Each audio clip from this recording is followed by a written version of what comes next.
país que nos ven a través de este Google Meet, que apertura el primer aniversario de implementación del expediente judicial en el Distrito Judicial de Cajamarca. Y para ello, el día de hoy contaremos con la exposición del doctor Héctor Lamamore, juez supremo, consejero del Consejo Ejecutivo del Poder Judicial, presidente de la Comisión de Trabajo del Expediente Judicial Electrónico. El día de hoy, él nos brindará la exposición Balance de la implementación del Expediente Judicial Electrónico en la nueva Ley Procesal del Trabajo, a un año de su entrada en vigencia.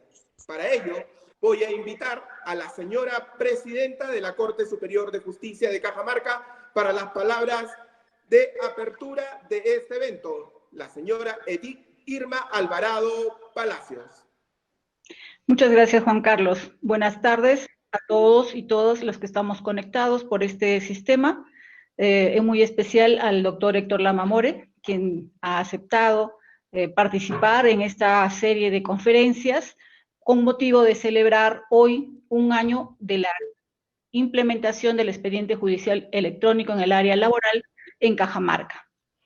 ¿Qué decirles? Estamos en momentos un poco difíciles, pero igual debemos recordar que hace un año, después de las tratativas, de las capacitaciones, de los viajes que se tuvieron que hacer, de todas las gestiones en las cuales el doctor Lamamore tuvo un rol protagónico, Cajamarca se unió al grupo de cortes de Tacna y Ventanilla también, que implementamos el expediente judicial electrónico en el área laboral. Desde su implementación, bueno, digamos hasta marzo de este año, hemos venido trabajando en forma óptima, superando nuestras demoras, nuestros trámites, avanzando, contando con mayor aceptación de nuestros usuarios, de los abogados, de las personas también. A partir de marzo hemos tenido el problema que todos conocemos y que lo estamos viviendo, pero ahora que estamos retomando, reactivando poco a poco nuestras labores, sabemos que esta herramienta nos ha permitido en el área laboral tener un plus que no lo tenemos en las otras áreas, porque en las otras tenemos que estar todavía implementando mesas de partes electrónicas, digitalizando expedientes, todo lo cual ya lo tenemos desde el año pasado, desde el 24 de julio, gracias al esfuerzo del Consejo Ejecutivo del Poder Judicial y al apoyo total del doctor Héctor Lamamore. Bienvenido, doctor. Muchísimas gracias a todos los que estamos conectados y esperamos sus palabras. Bienvenidos. Señoras y señores, a continuación, la exposición del doctor Héctor Enrique Lamamore. Muy buenas tardes, señora presidenta de la Corte Superior de Justicia de Cajamarca. Primero, para saludar y felicitar a esta pujante corte del norte del país en el primer aniversario de la instalación del expediente judicial electrónico en el área laboral, en esa ciudad y en esa corte. Saludar también a los funcionarios, magistrados que se encuentran conectados para este evento. Bueno, tendremos ahora un repaso de las acciones que viene haciendo el Consejo Ejecutivo del Poder Judicial en relación al uso de la tecnología en los diferentes ámbitos de la institución, sobre todo en los ámbitos vinculados a la función jurisdiccional. Claro, porque hay actividades tecnológicas también en el ámbito administrativo, pero la concentración de la atención de los funcionarios informáticos está básicamente en el apoyo que se brinda con la tecnología a los procesos judiciales. Efectivamente, se decidió el año pasado a ampliar el piloto a 3 cortes superiores de justicia en el área laboral, y una de ellas precisamente fue la Corte de Cajamarca, otra fue la Corte de Tacna y la Corte Superior de Justicia de Ventanilla.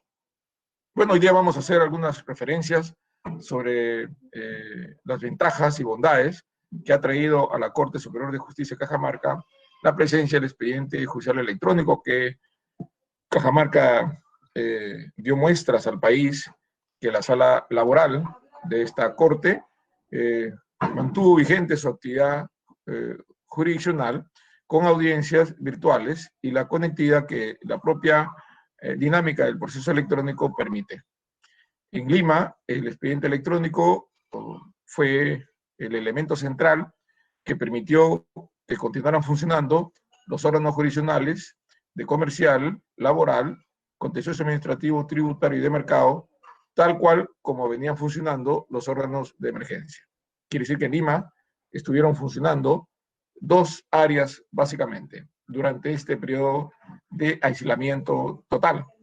Los órganos de emergencia que funcionaban para atender casos urgentes y graves, básicamente del área penal, violencia familiar y temas vinculados a endoso de alimentos o derechos constitucionales, y los órganos que tenían a cargo expedientes judiciales electrónicos, que han continuado activándose, no al 100%, pero en un 80% de lo que activan cuando tienen, digamos, desarrollo normal de sus actividades. Bien, voy a compartir con ustedes unas diapositivas. Esta me van a permitir tener una guía y compartan conmigo también, por supuesto, esta presentación como una referencia y hacer un poco menos tediosa la exposición. Por favor, me avisan si es que esto se está visualizando. Avísenme.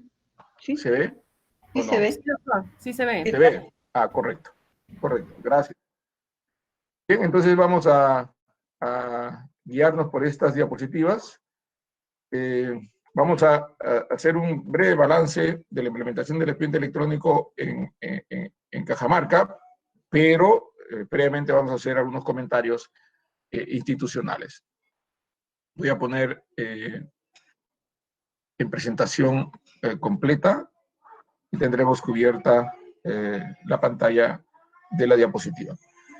Bueno, lo primero que tendríamos que señalar judicial para el periodo 2020-2030. Es la primera vez que el Poder Judicial establece, desarrolla y confecciona un plan a esta cantidad de años, ¿no? 10 años, que ya esto es una especie de prospectiva en el desarrollo de las actividades a futuro que tendría el Poder Judicial. Significa que los gobiernos que conducirán el Poder Judicial en los próximos 10 años seguirán la ruta institucional fijada en este plan estratégico. No solamente ha sido aprobado este plan estratégico, el primer plan en esta cantidad de años, sino además se formó una comisión que se encargaría de asegurar que se cumplan los objetivos que han sido aprobados en este plan. Ahí aparecen 8 los objetivos estratégicos, pero en realidad la sala plena aprobó uno más. Van a ser 9 objetivos estratégicos. El 9º objetivo estratégico está referido a los requerimientos que los órganos de gestión tienen para poder gobernar correctamente esta entidad del Estado, el Poder Judicial. Es decir, la información estadística, la data que proporciona información, debería proporcionar información en tiempo real que actualmente no la tiene, que es parte de la modernización a la que se someterá al Poder Judicial, no solamente en un aspecto tecnológico, sino también en el aspecto procesal, a nivel de los procesos judiciales que se ventilan en este Poder del Estado.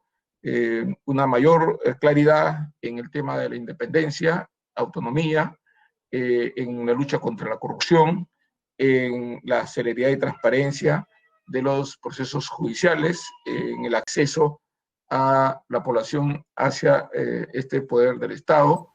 En general, diríamos una modernización integral, un poder judicial con mejores condiciones que las que ha venido teniendo hasta ahora. Pero lo que nos mueve para traer esta diapositiva es que el quinto objetivo estratégico institucional está referido a que en el Poder Judicial se implementará la transformación digital al 100%. Es decir, se entra ya con el consenso general de todos los jueces para modernizar en la parte tecnológica el Poder Judicial, los procesos se lleven adelante en línea y los órganos de gestión con una similar actividad tecnológica puedan prestar el apoyo que se requiere para que los procesos judiciales tengan éxito en las funciones encargadas por la Constitución Política del Estado. Así que no escapa a los objetivos estratégicos esta tarea trascendental en cuanto que permitirá al Poder Judicial transparencia y por lo menos identificará para excluir algunos ámbitos de la corrupción que podrían generarse como consecuencia del secreto y la morosidad.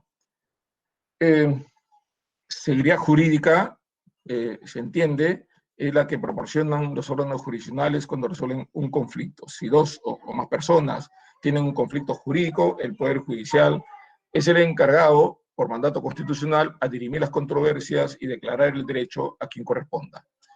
La idea es que la sociedad en su conjunto pueda vivir en paz. En relación a los conflictos generados de manera individual, puedan estos ser resueltos con arreglo de derecho y a la Constitución. Y por supuesto, en justicia, porque podría ser que una decisión esté arreglada a derecho, pero que al no ser coincidente con la realidad de los hechos, podría tornarse una solución muy transitoria, muy efímera, que generaría más bien futuros conflictos. La idea es que los órganos jurisdiccionales den seguridad jurídica resolviendo los casos en justicia. Si se resuelven los casos en justicia, el conflicto se resolverá y la controversia se apagará y habrá, por lo menos entre esas partes, una paz duradera. Pero no solo por obtener los medios que le permitan lograr ese objetivo, llegar a esa finalidad, la resolución de los conflictos jurídicos en la población. Y para eso, digamos, hace ya algunos años, viene esforzándose para generar productos tecnológicos que le permitan ese cometido, ¿no? Celeridad, transparencia, ahorro de tiempo para los ciudadanos y ahorro de tiempo para el Poder Judicial. El uso de la tecnología es muy importante para estos fines, ¿no? Pero a raíz de la presencia del COVID-19 y de esta pandemia que ha puesto contra la pared al país y a muchos países del mundo, con el riesgo de resultados fatales a un sector de la población, es que también forma parte de nuestra preocupación la seguridad sanitaria, por lo menos en este periodo. No podríamos nosotros enfrentar nuestro rol de proporcionar seguridad jurídica entre los ciudadanos que se encuentran en conflicto con relevancia jurídica si es que no también proporcionamos la seguridad sanitaria. Es decir, proteger a nuestros jueces, a los trabajadores, del riesgo del contagio. Y para eso hemos puesto mucha fuerza al tema del uso de la tecnología. También, por supuesto, cumplir los requisitos que se establecen desde el Ministerio de Salud, y para ello hemos aprobado protocolos correspondientes para proteger y evitar que los trabajadores y jueces se contagien con este virus, ¿no? Los insumos básicos sanitarilos, mascarilla, alcohol, fumigación de locales, distancia, separación de ambientes, asistencia interdiaria a los locales judiciales, reducción de horarios, son medidas que forman parte de la seguridad sanitaria. Pero la más importante, diríamos, desde el punto de vista del juicio, del proceso, de la seguridad jurídica, es el uso de la tecnología que permite que los jueces auxiliares y los propios justiciables puedan a distancia hacer su labor jurisdiccional por los jueces y de defensa por los abogados. Seguridad jurídica, seguridad sanitaria, uso de tecnología, ejecutivo, independientemente de las personas, como instituciones deben darle la tranquilidad a la población de que por lo menos hay mecanismos que permitan que los conflictos se resuelvan de manera adecuada. No podemos, como Poder Judicial, sustraernos de esa obligación con mayor razón en esta época de pandemia. No podemos cerrar los locales, si bien se cerraron físicamente, pero se mantuvieron activos remotamente. Habrá que tomar algunas medidas, es posible, si es que esta pandemia se torna más grave, pero los usos de los medios tecnológicos nos permitirán continuar dando seguridad jurídica a la ciudadanía. Estos son algunos de los productos tecnológicos que actualmente se tienen y que se vienen trabajando ya desde hace algunos años. Hay, como todos sabemos, cerca de 30 productos tecnológicos, no voy a enumerarlos todos, estos son los que están más cercanos al proceso judicial. Primero tenemos la consulta de expedientes judiciales. Recuerden ustedes que a través de este mecanismo se puede obtener la información del estado en que se encuentran los procesos, que se accede a esta información recurriendo a la página web del Poder Judicial.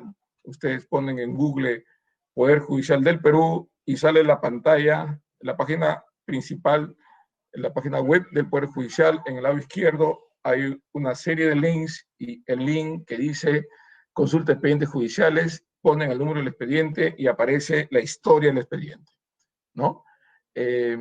Gigantesco. Que el expediente está en el juez o que el expediente está en el secretario, que está para notificar. Toda la historia del expediente estaba anotado a mano en una de las hojas de este libro. Bueno, eso ya no existe y esa información que estaba en ese libro ahora se encuentra en este link de consulta de expedientes judiciales que tiene ya bastantes años. El sistema de notificaciones electrónicas, del que comentaremos en un momento, se inició el año 2008 y ahora es uno de los instrumentos tecnológicos más importantes que tiene el Poder Judicial. El SIGRA, que es un aplicativo informático que permite la grabación de audiencias y su reducción de espacios tecnológicos para tener mayor cantidad de audiencias grabadas que soporte los servidores del Poder Judicial. El control biométrico de procesados y sentenciados libres, que debería estar haciendo ese control, porque hasta antes de este sistema, estas personas eran suplantadas por otras, o firmaban por 2 meses adelantadas, o regularizaban, entre comillas, 3 meses para atrás, y era pues un ámbito propicio para la corrupción. Depósitos judiciales, bancarios, el Banco de la Nación ya tiene este aplicativo Págalo.pe, está conectado con el Poder Judicial, y para hacer pagos de las tasas e incluso consignaciones judiciales no se requiere llevar el papelito al juez, sino que automáticamente se pone en conocimiento el juez de este depósito y se captura la información que el Banco de la Nación proporciona al juez para los fines que tiene el proceso judicial. El remate judicial electrónico, el REMAJU, el embargo electrónico, no solo a las entidades del sistema financiero, sino también al RENIEC, a la SUNAR, registros públicos. Ahora los jueces, si hay obligaciones de dinero y hay cuentas del deudor en los bancos, con un mensaje electrónico, el juez notifica al banco y el banco actúa y retiene el dinero que se encuentra en las cuentas que el deudor tiene en los bancos. Pone en conocimiento y se pone a disposición del juez esas sumas retenidas. O si el demandado deudor tiene un inmueble en el registro público con un mensaje electrónico que contiene las partes judiciales, el registrador puede hacer efectiva la medida cautelar inscribiendo o anotando esta medida cautelar de embargo en el registro del predio, que en el registro aparece a nombre del deudor. El expediente judicial electrónico, vamos a ver en otro momento, que es, digamos, el punto culminante que cierra el circuito completo del juicio y que permite que el 100% del proceso se haga en línea y ya no se use el papel. Gran experiencia de la Corte Superior de Justicia de Cajamarca, que ya en una parte de su corte se encuentra el proceso virtual, en la que el 100% de ese juicio se lleva adelante en línea, en las redes internas del Poder Judicial, y que se puede acceder a ella remotamente. Los edictos electrónicos y la jurisprudencia sistematizada. Pero el producto más importante, que no está en la diapositiva anterior, el que constituye la columna vertebral de los aplicativos informáticos que tiene el Poder Judicial, es más antiguo que incluso el SINOE y la consulta de expedientes judiciales, es el Sistema Integrado Judicial, que tiene su origen en el año 1998, 99, y tiene diversas versiones en el Poder Judicial. ¿Qué es el Sistema Integrado Judicial? Es una plataforma informática, es un aplicativo informático, es un intranet. Los técnicos le denominan cliente-servidor. Si tuviéramos que hacer una referencia histórica de los aplicativos informáticos que se usan para extraer información, podríamos decir que históricamente serían esos aplicativos que constituyen solamente servidor, el segundo es cliente-servidor y el tercero es el aplicativo web. Nosotros tenemos el cliente-servidor, que es un intranet, a diferencia del servidor en la que el cliente o el usuario va al servidor y extrae información sin poder llevarlo a otro lugar o a otro espacio o descargarlo.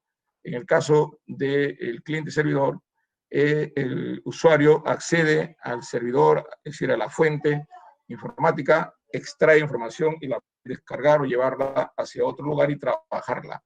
Este aplicativo intranet no es internet, es intranet.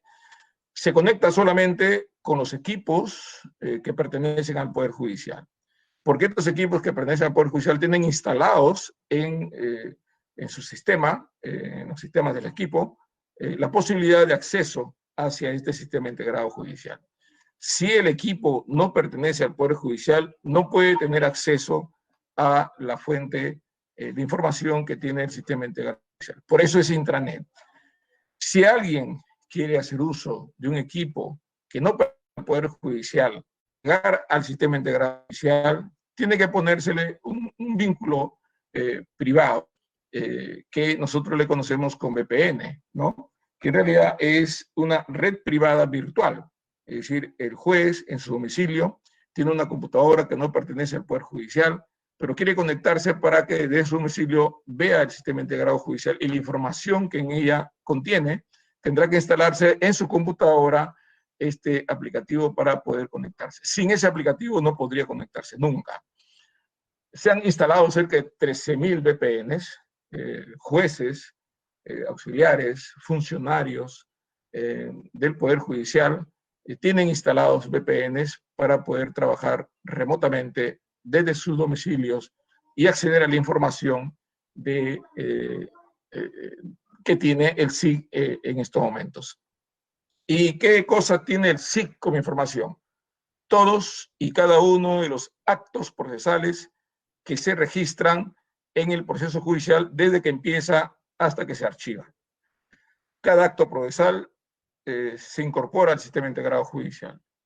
Digamos, es la columna dorsal del expediente. Todos los expedientes judiciales, todos, bueno, digamos en un 95%, todavía hay un sector del Poder Judicial que aún no tiene instalado el SIC, pero hay una tarea inmediata para que se complete de instalar el SIC y el SINOE.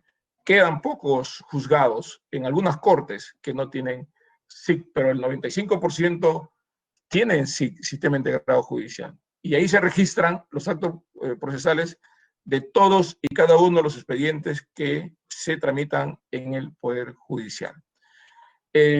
Para eso fue creado. Fue creado para reemplazar toma razón. Así es, mis estimados amigos. Ya no hay esos libros grandes que son como del tamaño de un papelógrafo. Ya no hay. Ahora se accede a la información en razón de que el SIC registra todos los actos procesales. Entró un escrito, entró la demanda, se descargó la resolución entró otro escrito, otra resolución, la notificación, todos los actos están en este sistema integrado judicial. Esto es lo que permite ver la consulta de expedientes judiciales que está en la parte superior derecha de esta diapositiva, que esa información que aparece en este link de consulta de expedientes judiciales se origina en el sistema integrado judicial. Sin sistema integrado judicial no podrían ustedes esta información que se muestra en la consulta de expedientes judiciales. Miren ustedes la combinación de tecnología, mientras que el sistema integrado judicial es una red interna que solamente se conecta en los muros o murallas del Poder Judicial a través de sus computadoras. La consulta de expedientes judiciales es un aplicativo superior, porque es un aplicativo web. Y a la consulta de expedientes judiciales se puede llegar desde cualquier computadora. Y por eso es que es web, es internet, no intranet. El aplicativo consulta de expedientes judiciales es web, porque por él pueden llegar de cualquier acceso, de cualquier equipo a nivel nacional o a nivel internacional, y a través de él llega a la información que se requiere para el conocimiento de los estados que se encuentran determinados expedientes judiciales. Pero si bien es cierto, el sistema integrado judicial se creó pensando en el registro de actos procesales para sustituir al tomarrazón, ha evolucionado en los últimos años y hay diversas versiones del sistema integrado judicial y se convirtió en un gestor documental porque almacena también documentos. Por ejemplo, cuando se dice digitalicen los expedientes y descárguenlos en el SIC, no está haciendo un registro de acto procesal en el sentido que el juez dictó la sentencia, sino que además se está incorporando a ese SIC el texto de la sentencia. Entonces, la característica de gestor documental es una parte del desarrollo que ha devenido el sistema integrado judicial. No fue pensado para eso, pero sirve y actualmente se utiliza bajo. Es que el módulo corporativo laboral tuvo que obtenerse del sistema integrado judicial una adaptación. La versión SIC aplicable al módulo corporativo laboral evidencia que el SIC también es un gestor de flujos de procesos judiciales. Porque para poderse adecuar el SIC al funcionamiento del módulo corporativo laboral, para automatizar las labores y tareas que se encargan al módulo corporativo laboral, es decir, lo que tiene que hacer un secretario, lo que se asigna al juez, quién tiene determinado, está siendo gestionado por el integrado judicial. Es decir, también es un gestor de flujos procesales. Si miren ustedes en qué ha ido cambiando el sistema integrado judicial. Gracias al sistema integrado judicial es que la información que actualmente puede accederse cualquier parte del Poder Judicial. Sin embargo, tiene una debilidad porque la información, ese registro, tiene que hacerse por el funcionario, por el juez, por el secretario, el descargo tiene que ser como una tarea del juez. Diría que se genera automáticamente. Bueno, es posible que eso se produzca si tuviéramos un aplicativo superior a net que sea un aplicativo web. El futuro del electrónico es porque eso permite una mayor dinámica en el manejo del judicial.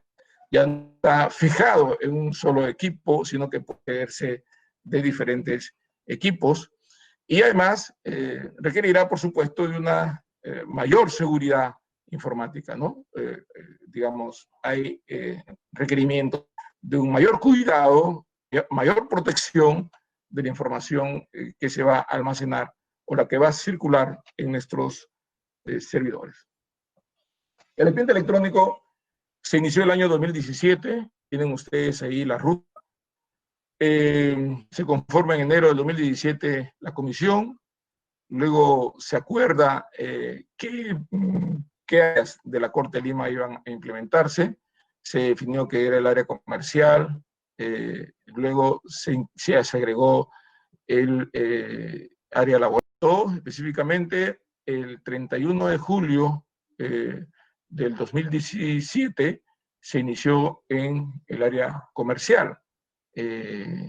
Luego siguió el área laboral y luego el área contencioso administrativo, el área laboral, y a finales del 2017 se cerraron todos los juzgados y salas superiores y juzgados a nivel de la Corte de Lima. Cerca de 68 órganos jurisdiccionales terminaron de instalarse en el año 2017. En el año 2018 se incorporaron los juzgados, en el año 2018 sí, los juzgados de paz letrado de la Corte de Lima, en el área laboral se incorporaron. Se incorporó también, por supuesto, en el año 2019, la Corte Superior del Norte en el área laboral se incorporó. También en el 2019 se decidió incorporar a las cortes que acabamos de mencionar, la Corte de Cajamarca. Eso fue en el año 2019. En julio de 2019 se inauguró en la Corte de Cajamarca, luego vino Ventanilla y finalmente la Corte de Tacna. Pero en el año 2019, en noviembre de 2019, se firmó el contrato de préstamo entre el Banco Mundial y el Estado peruano para escalar a nivel nacional lo que hasta ahora es un piloto. El COVID detuvo las tratativas para el desembolso y hace unas semanas el gobierno central emitió un decreto supremo autorizó el primer desembolso de los $100 millones que constituye el préstamo del Banco Mundial. Se ha autorizado el primer desembolso por 26 millones de soles para ser invertido este año. Estamos esperando nomás la contrapartida del Estado peruano, que debe dársela en los próximos días, otro decreto supremo que autorice el desembolso de dinero por parte del Estado peruano como contrapartida de este préstamo e iniciar las actividades probablemente en la primera semana de agosto. Ya no estamos hablando de proyectos, sino de realidades para el escalamiento nacional de lo que hasta ahora sigue siendo un piloto. Bueno, nosotros hemos vivido el COVID de manera bastante dramática y como comentaba hace un momento, fue el área que tiene el electrónico el que mostró su potencia, su vigor y mantuvo la transmisión, el piloto. Ampliar los 5 cortes para este año, ¿no? Esperemos que eso se logre. Ya se ha identificado a las cortes de Arequipa, Cusco, Callao, Limasur y Junín. Probablemente se inauguren en los próximos días el expediente electrónico en el área, en las cortes de Callao y Cusco, y vendrán sucesivamente en los siguientes meses las otras cortes. Esto es un paso importante, aún en el piloto, para permitir que los ciudadanos de esas cortes o que viven en esos departamentos donde están esas cortes puedan tramitar sus juicios sin necesidad de estar yendo personalmente a los locales. En total, ¿cuántos órganos jurisdiccionales existen? 88. En total son 88. Vienen las 5 cortes que he mencionado. Y también, por supuesto, se está trabajando para incorporar al expediente electrónico el área civil, pero la parte de oralidad. Esperamos que esto también se haga realidad en los próximos meses. Y el Código Procesal Penal de la Corte Nacional de Crimen Organizado y Corrupción de Funcionarios, que se encuentra en Lima, pero que tiene competencia nacional. Ahí, en esa corte, existe una comisión por la magistrada Inés Vivian Bonilla, que ha tenido excelentes resultados en el piloto que se está por empezar en esa corte. Total, 88 funcionando y varias cortes en camino a incorporarse. Bueno, ahí tenemos a Cajamarca, resolución administrativa 230 del 2019, se dispone que se implemente el eje IMS Partes Electrónica en los módulos corporativos laborales de la nueva ley en las cortes de Cajamarca, Tacna y Ventanilla. Vamos a concentrarnos en Cajamarca. Se iniciaron las actividades en, digamos, la resolución administrativa es de junio, casi de inmediato, en julio, ya se estaba llevando adelante la implementación del eje en esta corte. Bueno, las actividades de preparación han sido bastante intensas. Equipos de Lima llegaron a Cajamarca y trabajaron conjuntamente en la implementación, las instalaciones en los servidores, de los espacios físicos, del personal, etcétera, ¿no? Preparación de los ambientes y finalmente se inauguró el 24 de julio del 2019. Ahí está la muestra fotográfica, se encuentran el presidente del Poder Judicial, la presidenta de la Corte, el Consejo Ejecutivo en pleno, y un litigante en la parte de abajo presentando la primera demanda que iba a convertirse en virtual. La está entregando físicamente, pero esa tiene que ser, fue devuelta de inmediato, porque íntegramente fue escaneada e incorporada al sistema y no quedó ninguna hoja de papel en la mesa de partes. ¿Qué ha hecho la Corte de Cajamarca en estos meses? Bueno, esta es la producción que nos informa la propia Corte.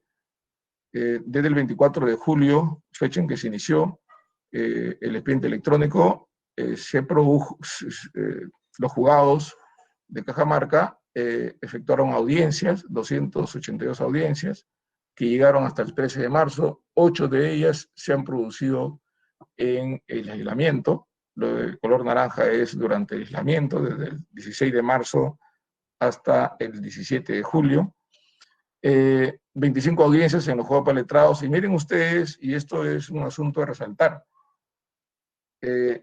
64 audiencias en total realizadas en la sala laboral de la Corte Superior de Justicia de Cajamarca, en pleno aislamiento. Creo que este es un hecho relevante. ¿Por qué tienen 5 audiencias? Yo voy a entender que tienen 5 audiencias porque, como comprenderán, el trámite del proceso empieza en el juzgado especializado y una vez que se dicta sentencia, recién pasa a la sala superior. Quiere decir que en menos de 6 meses, ya estaba, 5 meses, ya estaba sentenciando la sala superior. Por lo menos 5 de esos expedientes fueron sentenciados bajo los cauces del expediente judicial electrónico. Pero la mayoría, 64 expedientes, fueron objeto de audiencia durante el COVID, es decir, remotamente. ¿Cuántas sentencias se emitieron? El expediente electrónico, desde que empezó, permitieron la emisión de 92 sentencias hasta 13 de marzo, y durante el COVID, 20 sentencias. El juzgado para letrado 511, desde el 24 de julio, fecha en que inició el eje, hasta el 13 de marzo, 511, pero desde el 13 de marzo hasta el 17 de julio, o el 13 de julio, 105. Y miren ustedes, la sala laboral, todas ellas, menos uno, su producción fue durante el COVID. 51 sentencias pronunciadas desde el 16 de marzo hasta el 13 de julio. Me parece que esta es una referencia muy importante para poder ver que no solamente se ha producido en tiempo menor al tradicional, sino que además no hemos necesitado que las puertas estén abiertas para poder trabajar, porque se ha trabajado incluso con las puertas cerradas, gracias a las ventajas que trae el expediente electrónico. Estos son los tiempos. Miren ustedes, los azulitos son expedientes físicos y los naranjas son expedientes electrónicos. Los números que están ahí son en días y obviamente a golpe de vista se puede percibir que el número de días del naranja es menor que el número de días del azul. Significa que el expediente electrónico ha simplificado cada una de las etapas del proceso judicial. Si sumamos todos los números de los azules y lo comparamos con todos los números de los naranjas, obtendremos como resultado que la mejora se ha producido en un 56%. Si tuviéramos que decir de 100 días que se demoraría un expediente físico, 44 días se demora un expediente electrónico. Eso es una evidencia del tiempo que se reduce y, digamos, ayudando a la celeridad y rompiendo con ese mito que el Poder Judicial siempre se va a demorar en los procesos judiciales. No siempre, depende. Hay, por supuesto, demora, sin duda, pero esa demora es por la sobrecarga procesal, pero parte de esa sobrecarga se podría aliviar con el uso de esta tecnología. ¿Qué nos trae el expediente electrónico? Esto solamente es una referencia, paso a dar algunos datos actuales. Son los 4 componentes del expediente electrónico. ¿Qué cosa se creó nuevo el año 2017? Que no había antes. No había antes la mesa de partes electrónica. Y no había, por supuesto, agregando cada acto procesal que se produce en el juicio, demanda, sigue la resolución número 1, luego el escrito número 2, la resolución número 2, etc. Es decir, se va formando el expediente de manera automática en este aplicativo que se llama Visor, y se llama así porque permite ser visualizado el expediente judicial por el juez o por los abogados, ¿no? Y la mesa de partes electrónica es la puerta de entrada que se puso a los abogados para que accedan al expediente electrónico. Es decir, los escritos podrían presentarse físicamente, se escaneaban, se devolvía el escrito y quedaba escaneado al interior del juez, hacia la pantalla del juez. Pero podía un abogado enviar un escrito o demanda desde su oficina usando la mesa de partes electrónica, con firma electrónica, y llegaba al expediente judicial, se almacenaba en el visor y podía trabajarse por el juez o verse por los abogados. ¿Cuál era la característica de esta mesa de partes electrónica? Permite ingresar demandas, denuncias y escritos, pero con firma electrónica. Se creó pensando en el expediente electrónico, porque se podía notificar electrónicamente desde el 2008. ¿Qué cosa hemos tenido antes? Hemos tenido firma electrónica para las resoluciones judiciales o para los documentos que tengan que ser certificados por el secretario, y teníamos, por supuesto, la notificación electrónica. Eso existía desde el 2008. Lo nuevo, 2017, es mesa de partes electrónica y visor. ¿Cuáles han sido los instrumentos tecnológicos que nos han dado mayor impacto en el tema del proceso judicial con tecnología? Mesa de partes y SINOE. De esos dos, hacemos una repasada. Este es el proceso, el circuito judicial, se escrito por la mesa de partes electrónica, va al despacho del juez, el juez emite la resolución y se notifica por el SINOE. Ese es el circuito, ¿no? Muy simple. Veamos qué es el SINOE. Lo primero que tenemos que decir es que el SINOE requiere, para que pueda notificar la demanda, una casilla. Las casillas electrónicas son lugares virtuales creados por el Poder Judicial para que a este sitio llegue una notificación de la resolución judicial al abogado, para lo cual el abogado tiene que abrir una casilla electrónica. Está pensado para el abogado o para la parte que tiene que ver con los expedientes judiciales. ¿Cuántas casillas electrónicas hay aperturadas actualmente? Tenemos la información que hay 11.725 casillas electrónicas. Y la mayoría de ellas aperturadas por los abogados, 71% por abogados. Pero también hay, por supuesto, auxiliares jurisdiccionales tienen casilla, fiscales, un 5% son fiscales, con la OGMA usa las casillas electrónicas para los trámites de procesos disciplinarios. Y ahí veo postor porque el REMAJU, es decir, el remate judicial electrónico, para que los postores puedan tener una intervención rápida para que estos sean notificados, deben aperturar una casilla. Así que postores que aperturan casillas electrónicas cuando participan en los remates judiciales. ¿Cuál es la corte que más casillas tiene? Lima. 32.000 están en Lima. ¿Se requiere que se abra una casilla electrónica en cada corte? No. Las casillas electrónicas sirven a nivel nacional. Yo puedo tener una casilla electrónica que aperturé en Lima, tengo un juicio, por decir, siendo abogado en Tumbes, otro tengo en Moquegua, otro en Tacna, otro en Iquitos, y todos los procesos judiciales de esas cortes me notifican a esa misma casilla a la que yo accedo en Lima o en cualquier otra parte. Es decir, una sola casilla para todos los procesos judiciales es lo que habilita, digamos, el conocimiento por los abogados de las resoluciones judiciales. Cajamarca está, por supuesto, encima de la mitad del total de órganos jurisdiccionales. Hay 2.673 casillas electrónicas.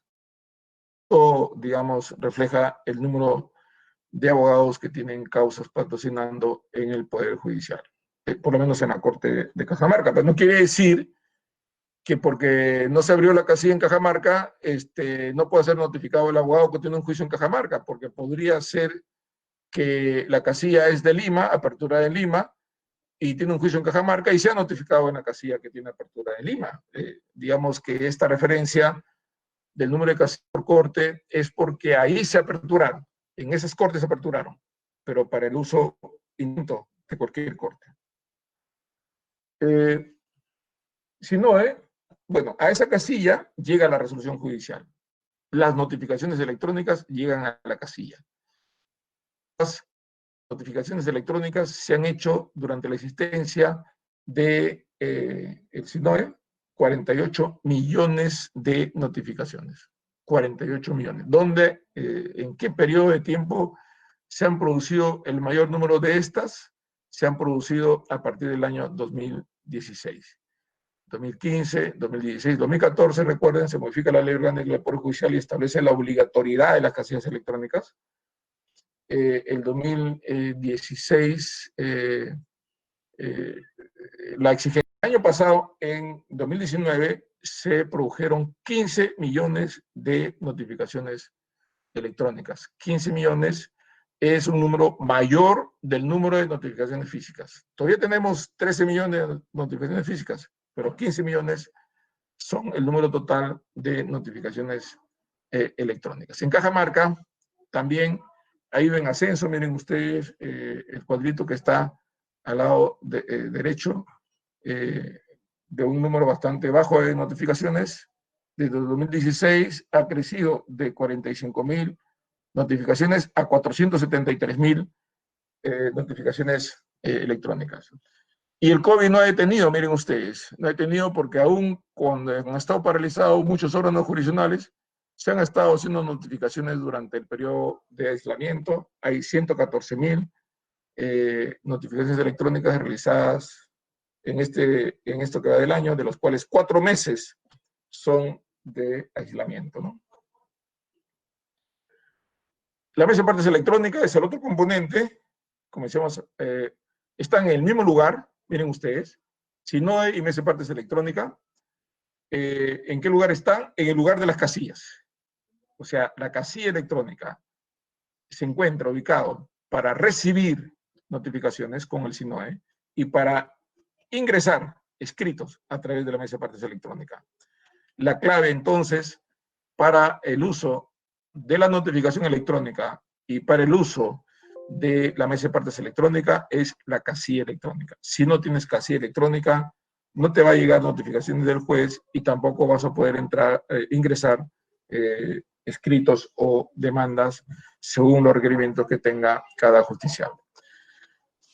Como la mesa de partes electrónica se pensó solamente para el expediente electrónico, el COVID nos obligó a ampliar la cobertura del uso de la mesa de partes electrónica para que se accedan no solamente a los expedientes electrónicos, sino a todos los expedientes judiciales a nivel nacional.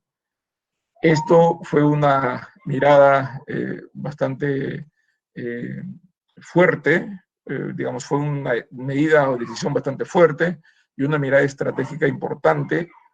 El objetivo era que las personas ingresen sus escritos que no han sido entregados en estos 3 o 4 meses, lo ingresen virtualmente para evitar que vayan a los locales judiciales. Se hizo una campaña bastante intensa de la posibilidad de que los justiciables, litigantes y abogados no vengan a los locales y ingresen sus pedidos escritos o demandas a través de esta mesa de partes electrónica.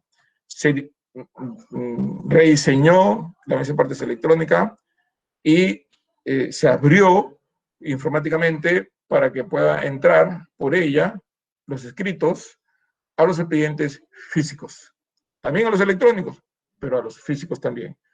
Y se levantó la prohibición de que los escritos no puedan entrar con sin firma electrónica para que se permita el ingreso de escritos sin firma electrónica. Es decir, firma gráfica escaneada, sin firma electrónica, llega al juez del expediente judicial y el juez puede visualizarlo de inmediato cuando entra por la mesa de partes electrónica, automáticamente se registra en el sistema integrado judicial. Recuerdan que hemos conversado del sistema integrado judicial que permite al juez ver los escritos, los expedientes digitalizados, sino que además permite a través de la mesa de partes electrónica ser visualizado por los abogados también cuando el escrito pueda abrirse en la consulta de expedientes judiciales. La consulta de expedientes judiciales, que tiene ya muchos años de funcionamiento, que es el registro de los actos procesales de un expediente, ahí aparece el texto de la resolución, se cuelga y aparece el texto de la resolución.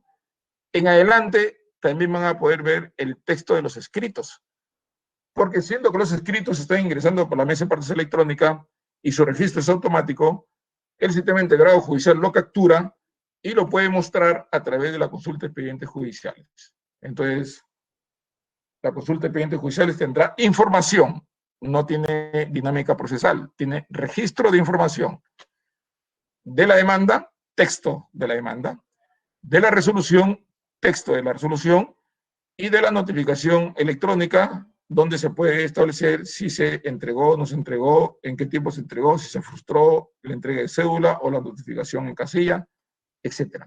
Tienen información completa.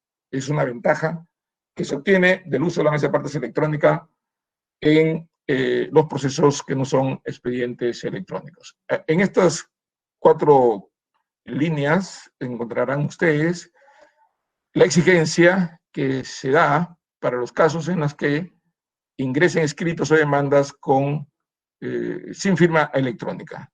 Va a tener que existir una verificación por parte del juez. El juez establecerá el medio más idóneo para que la parte que presentó a través de la mesa de partes electrónica un escrito sin firma electrónica puedan confirmar su autenticidad o su veracidad. ¿Cuál es el resultado de esta ampliación de cobertura? Tienen ustedes ahí. Al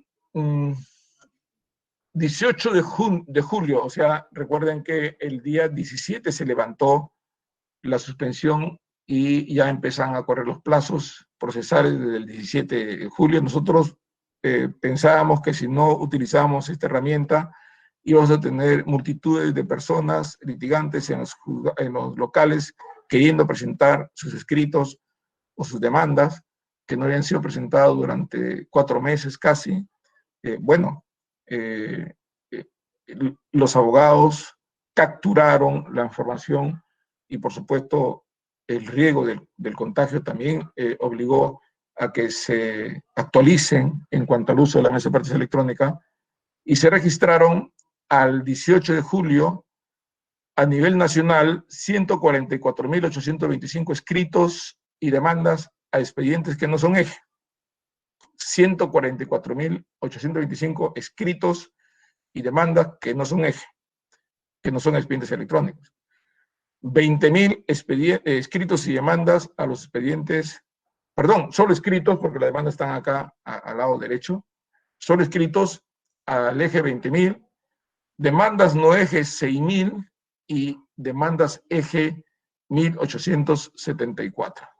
Miren ustedes, este número completo de documentos ingresados a nivel nacional permitió que el 17, el 20, 21, 22, las personas no tengan que concurrir a las sedes judiciales para presentar sus escritos y de esta manera se evitaba el riesgo del contagio.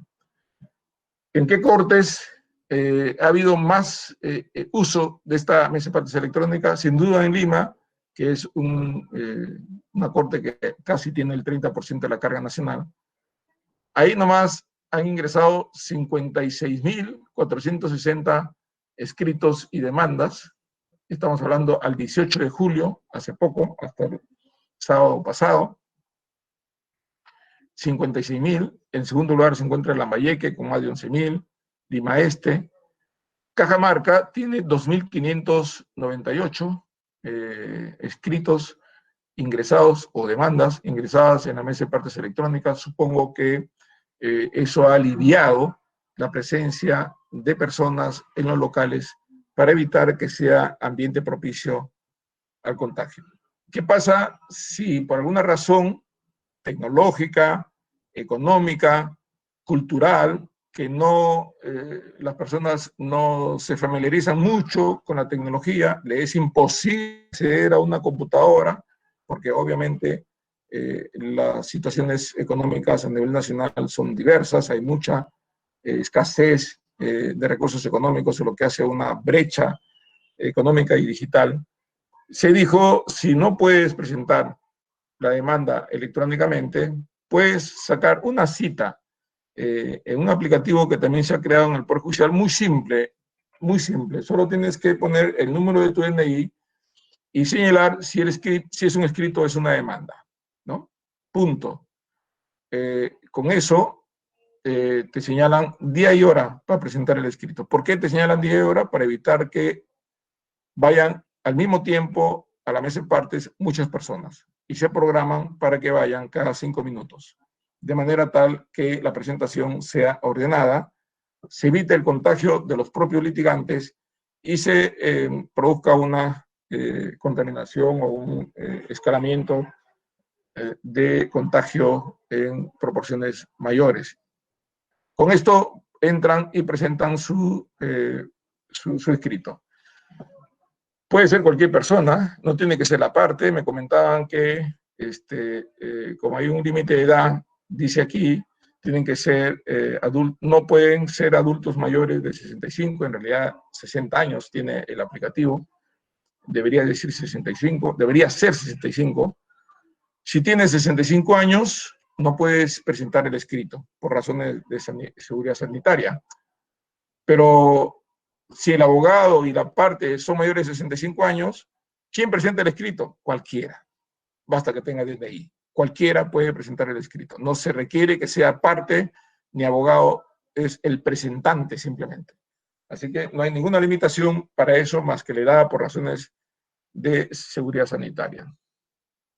Buenas prácticas del eje, ustedes ya la conocen, los jueces de Cajamarca conocen, los jueces del área laboral.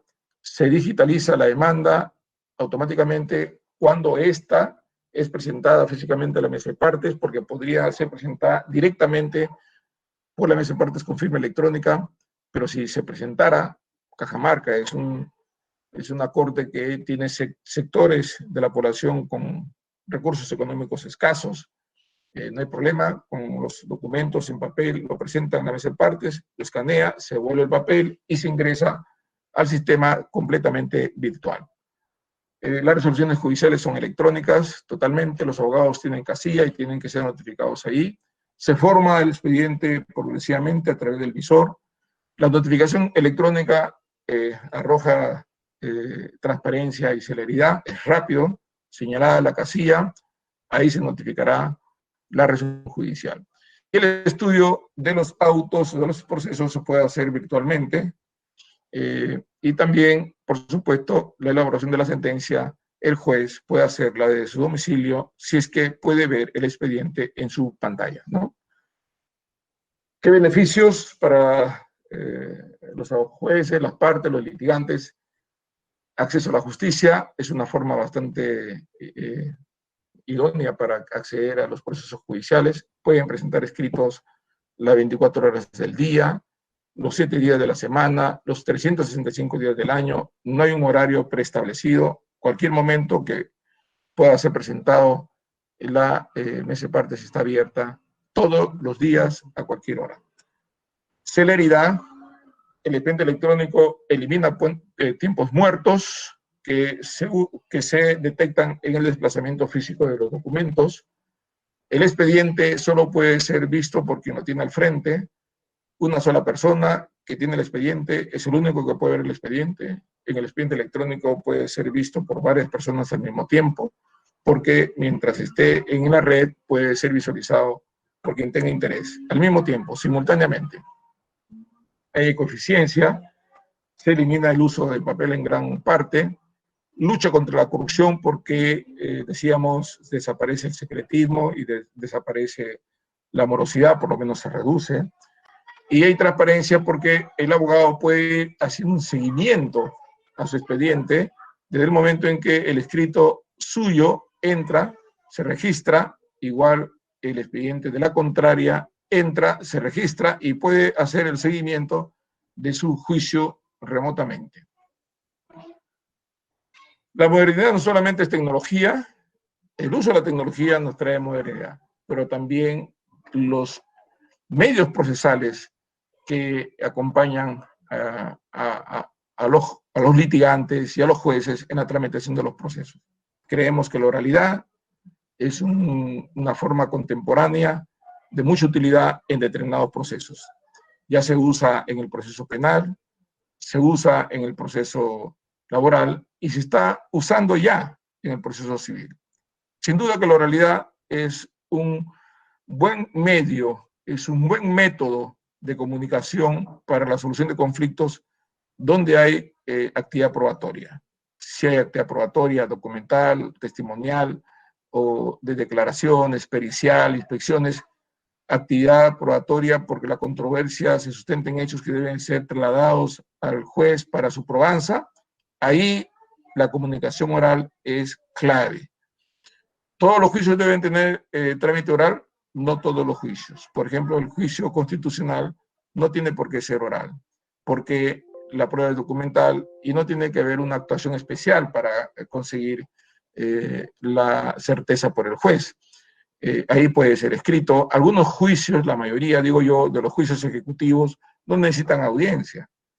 Los juicios contenciosos administrativos, ahora que ya no hay dictamen fiscal y que se basa principalmente en el tema del expediente administrativo, tampoco necesitaría audiencia. En los juicios ejecutivos o de garantías reales, eventualmente podría haber audiencia. Yo diría que un 5%, máximo por ciento de juicios ejecutivos requerirían de audiencia, pero el 90% no necesitan de audiencia.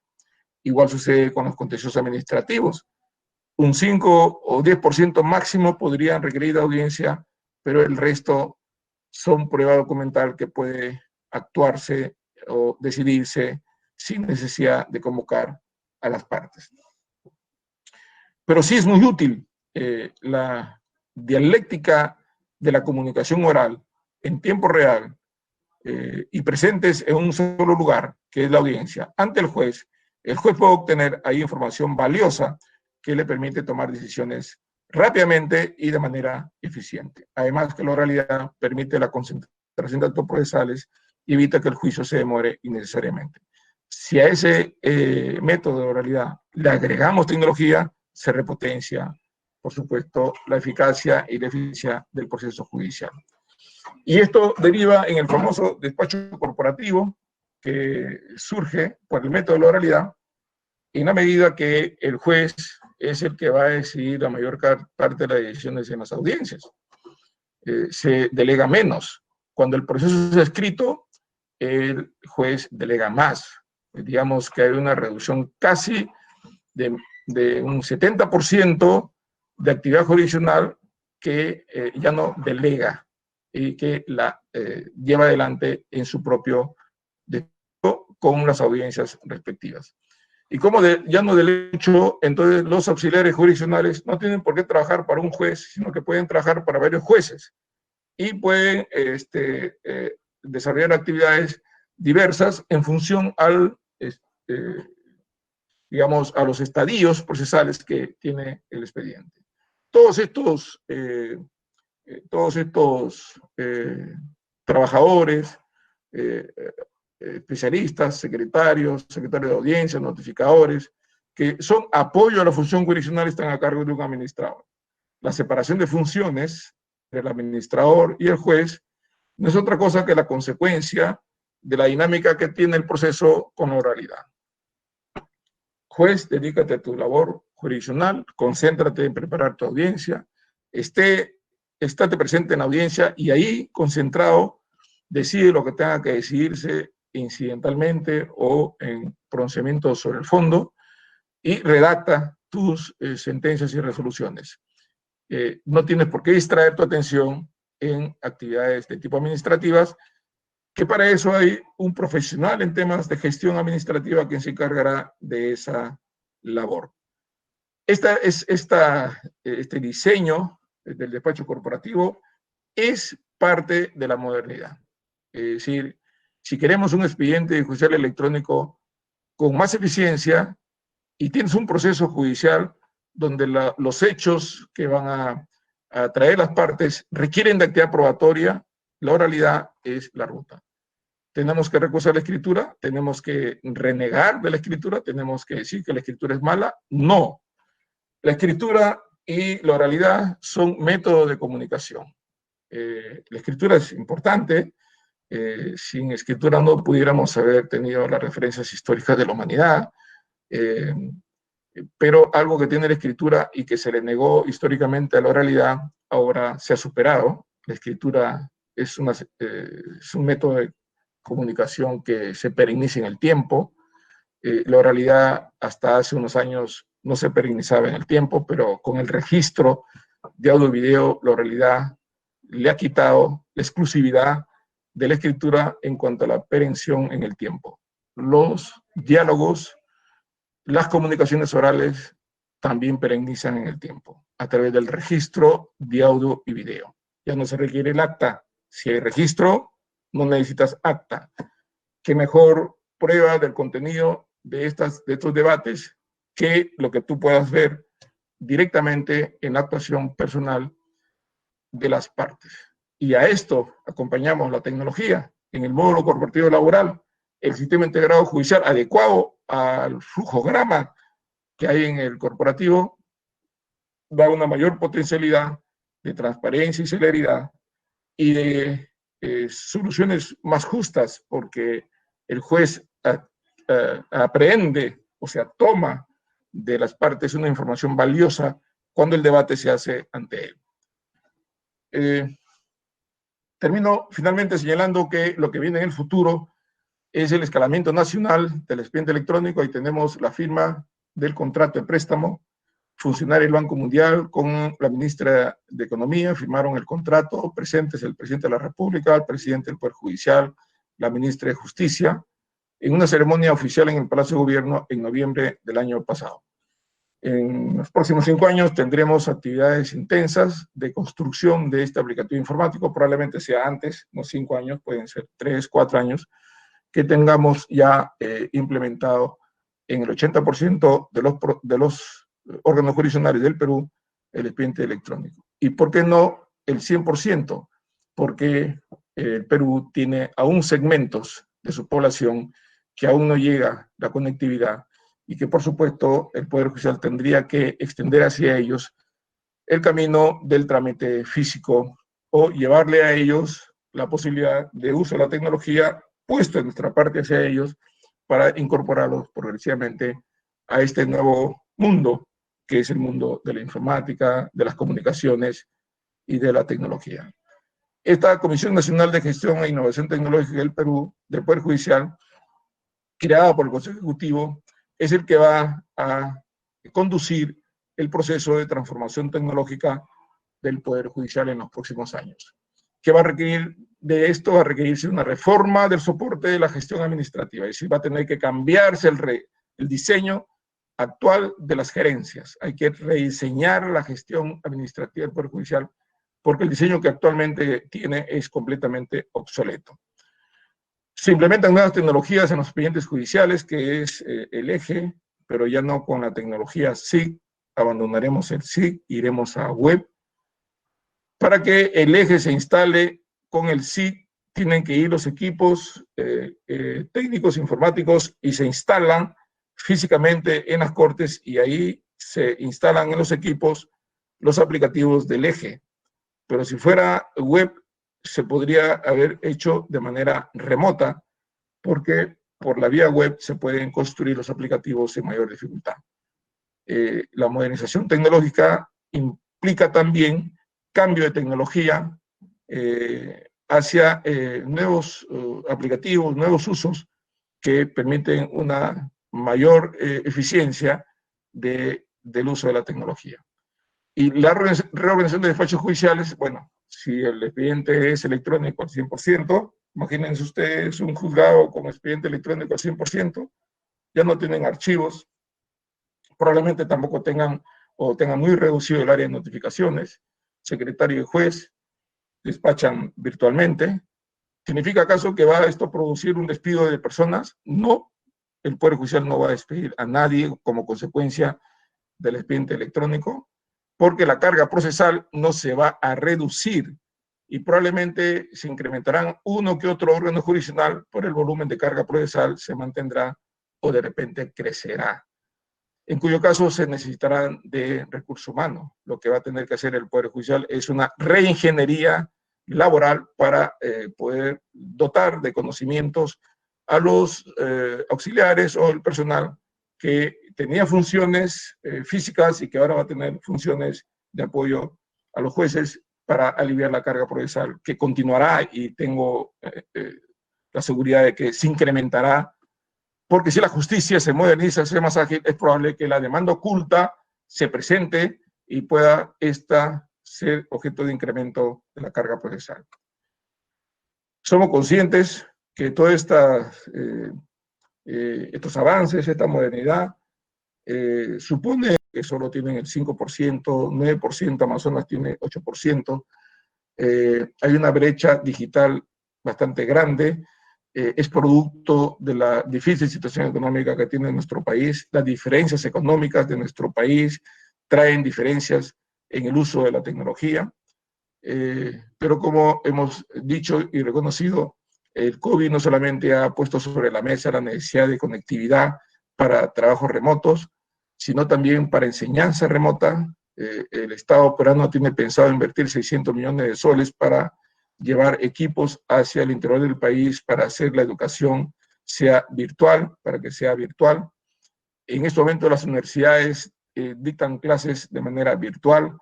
Lo que antes nunca se pensó, se está haciendo realidad. Se va a expandir entonces la conectividad, pero aún así va a haber un sector que le va a ser ajeno. Y a ese sector nosotros tendremos que aún permitir el acceso a la justicia de manera manual, o llevarles tecnología para que a través de ella, puesta por nosotros, puedan tener acceso a este mundo de la tecnología, que si estas personas pudieran llegar a ella, tendrían más tranquilidad y se despejarían las dudas de muchas cosas que seguramente no las pueden entender hasta ahora. Por eso es que no cerramos los ojos a esa realidad y somos conscientes que esta es parte de nuestra preocupación, y que en algún momento tendremos que salir al frente para cubrir aquellos sectores que por las diferencias económicas y culturales no llegarán, sino hasta años después, a tener acceso a la tecnología.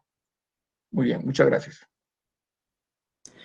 Estimado doctor, voy a dar pase a la señora presidenta de la Corte Superior de Justicia de Cajamarca, la doctora Edith Irma Alvarado Palacios, quien va a hacerle una pregunta.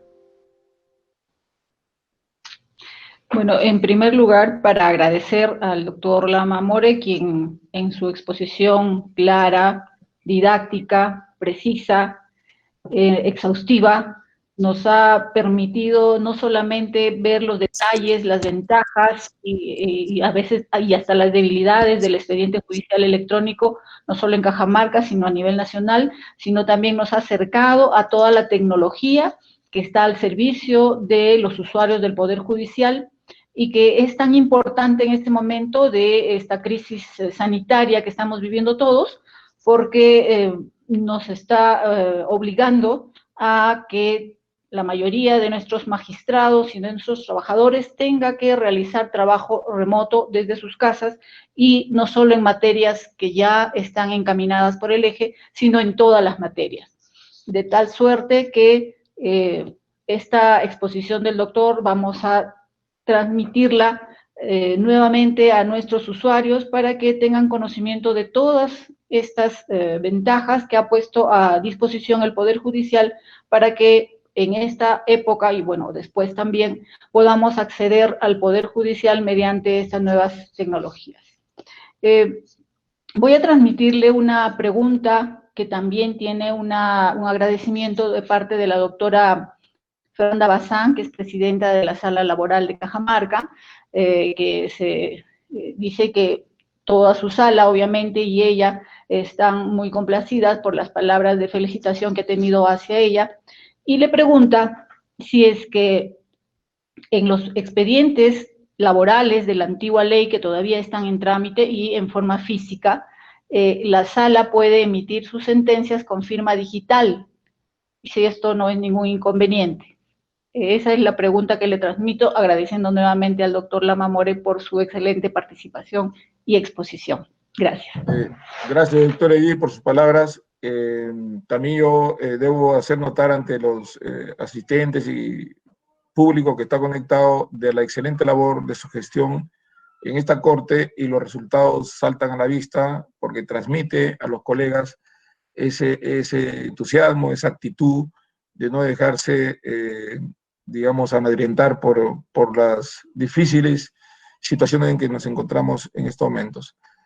Efectivamente, la firma electrónica es tan válida como la física. Es decir, yo no encuentro dificultad alguna de que en un expediente de tramitación física los jueces firman electrónicamente. Pero hay que tener cuidado, porque si se firma electrónicamente, la firma electrónica solo funciona con eficacia en línea, es decir, está pensado para que se verifique en internet o en línea, en red. Si se imprime ese documento con la firma electrónica, lo que se va a imprimir es un gráfico que fuera del sistema se convierte en un simple cuadradito o un simple equivalente gráfico que podría ser inventado por cualquiera.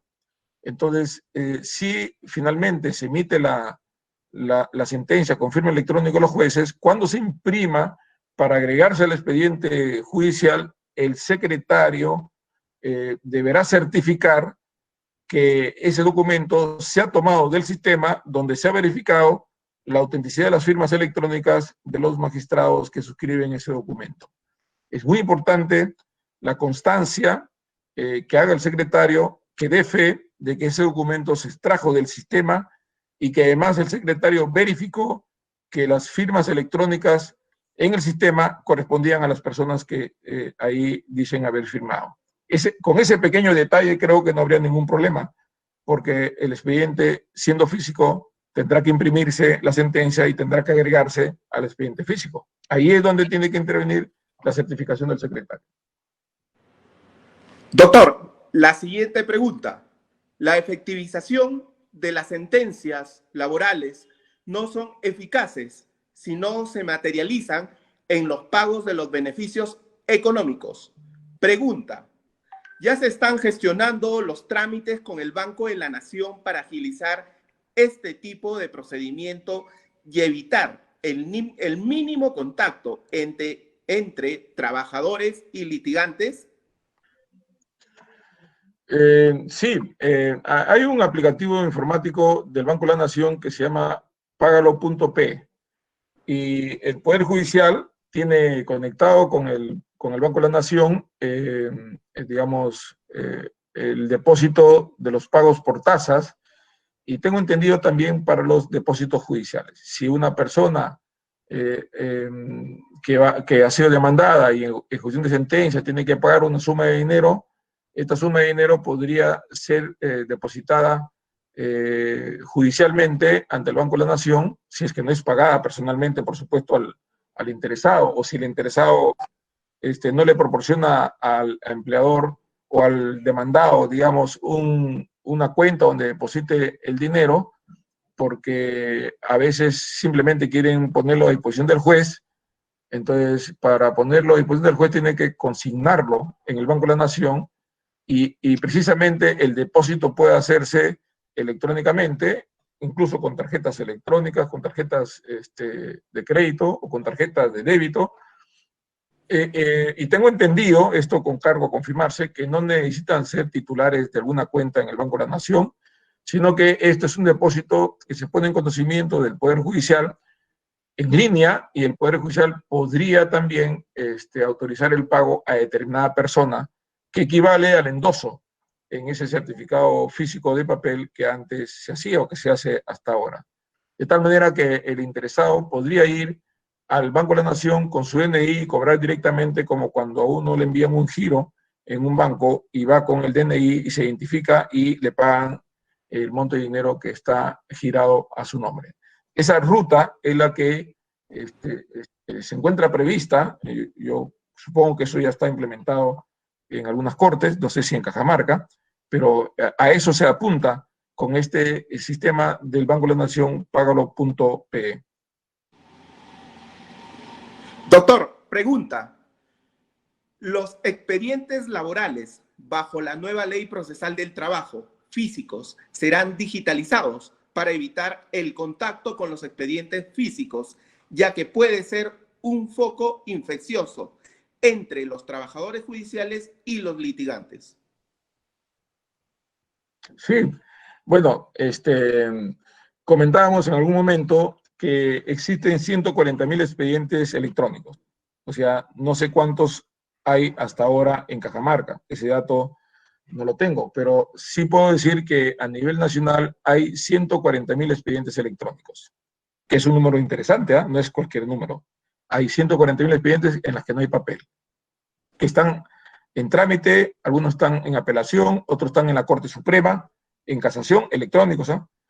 Y algunos están archivados, ya ejecutados o concluidos, electrónicos.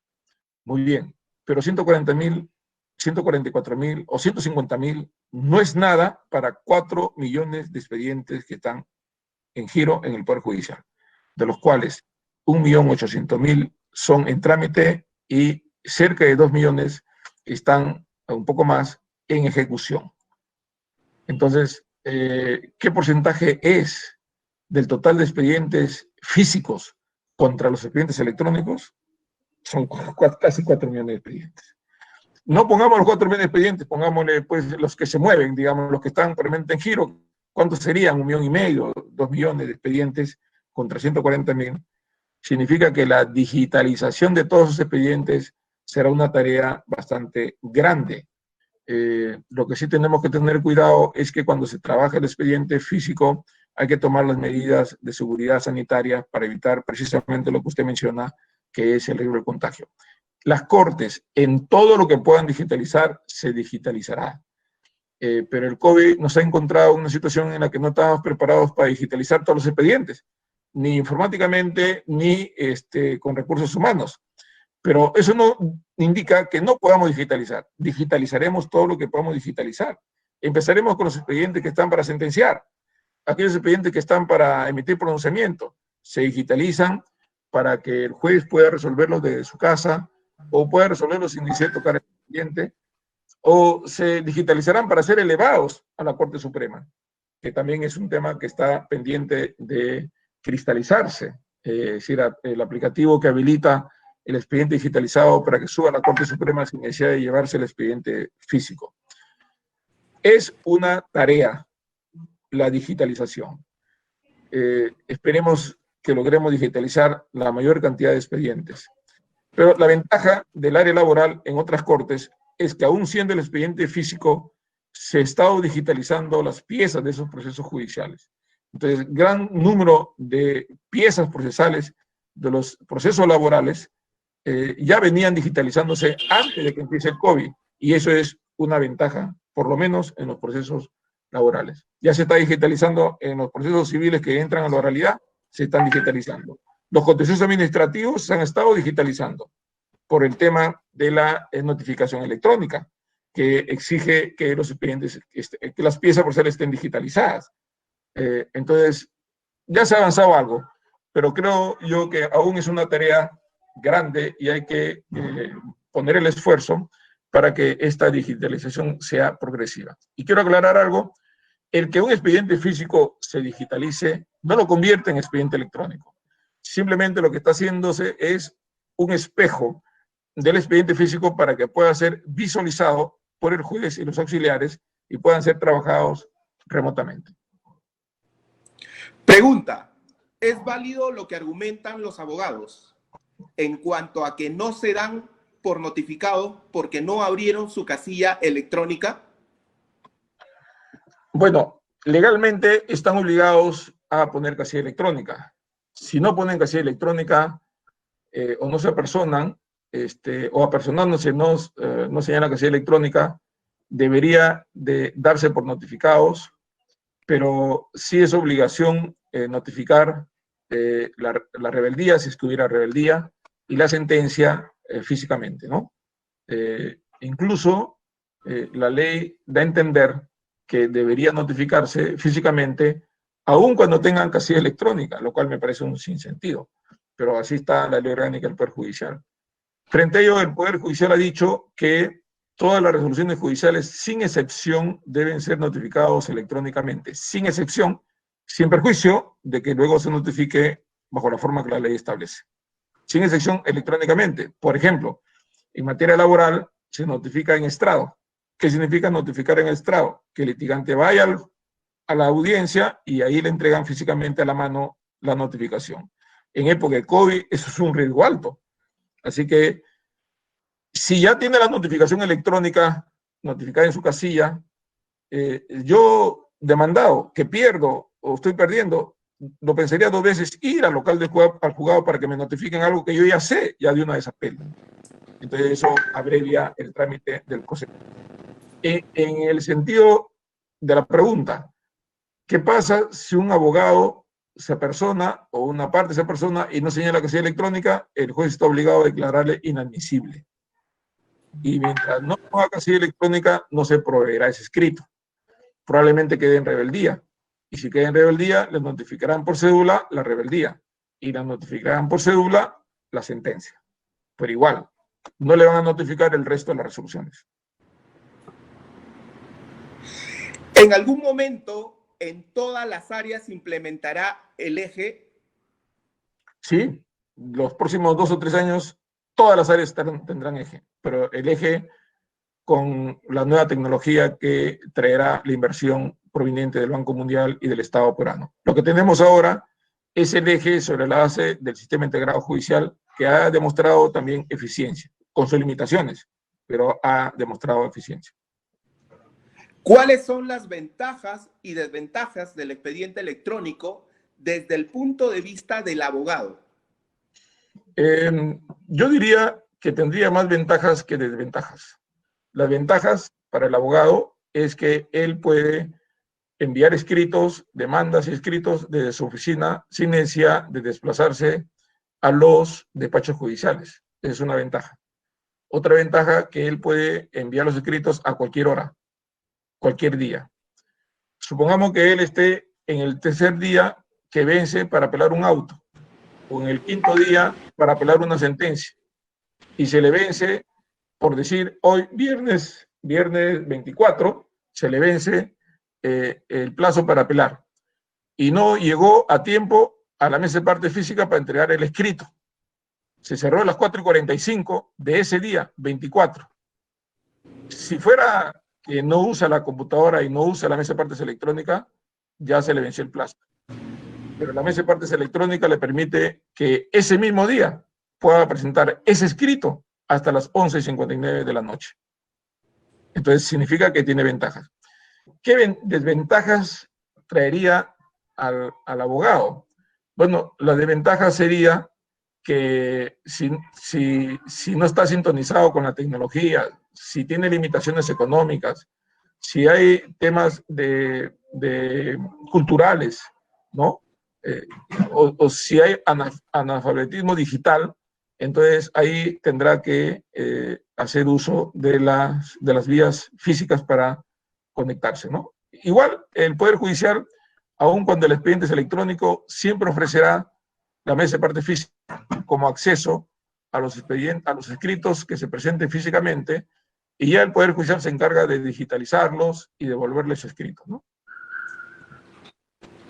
Doctor Héctor Enrique Lamamore, muchísimas gracias por estar con nosotros conectados desde la ciudad de Lima. Aquí en Cajamarca le tenemos un gran aprecio, sabemos de su arduo trabajo y esperamos estar conectados próximamente en un evento de nuestra Corte Superior de Justicia de Cajamarca. Asimismo, queremos agradecer a todos los participantes. Muchas gracias por la invitación, Juan Carlos, a la doctora Edith, presidente de la Corte, y solo un mensaje a los justiciables, que sean conscientes que el Poder Judicial está incursionando en el uso de la tecnología y que probablemente algunos instrumentos tengan algunas fallas, algunos errores, pero que pueden ser superados, porque siempre hemos dicho que lo perfecto está en el cielo y aquí no vamos a detenernos porque tengamos el temor de cometer alguna falla, algún error que lo iremos corrigiendo en el transcurso de nuestra actividad diaria. No pierdan la confianza, el Poder Judicial sabrá salir al frente de todas estas complicaciones sanitarias y tecnológicas y dará un mejor servicio a los ciudadanos. Muchas gracias.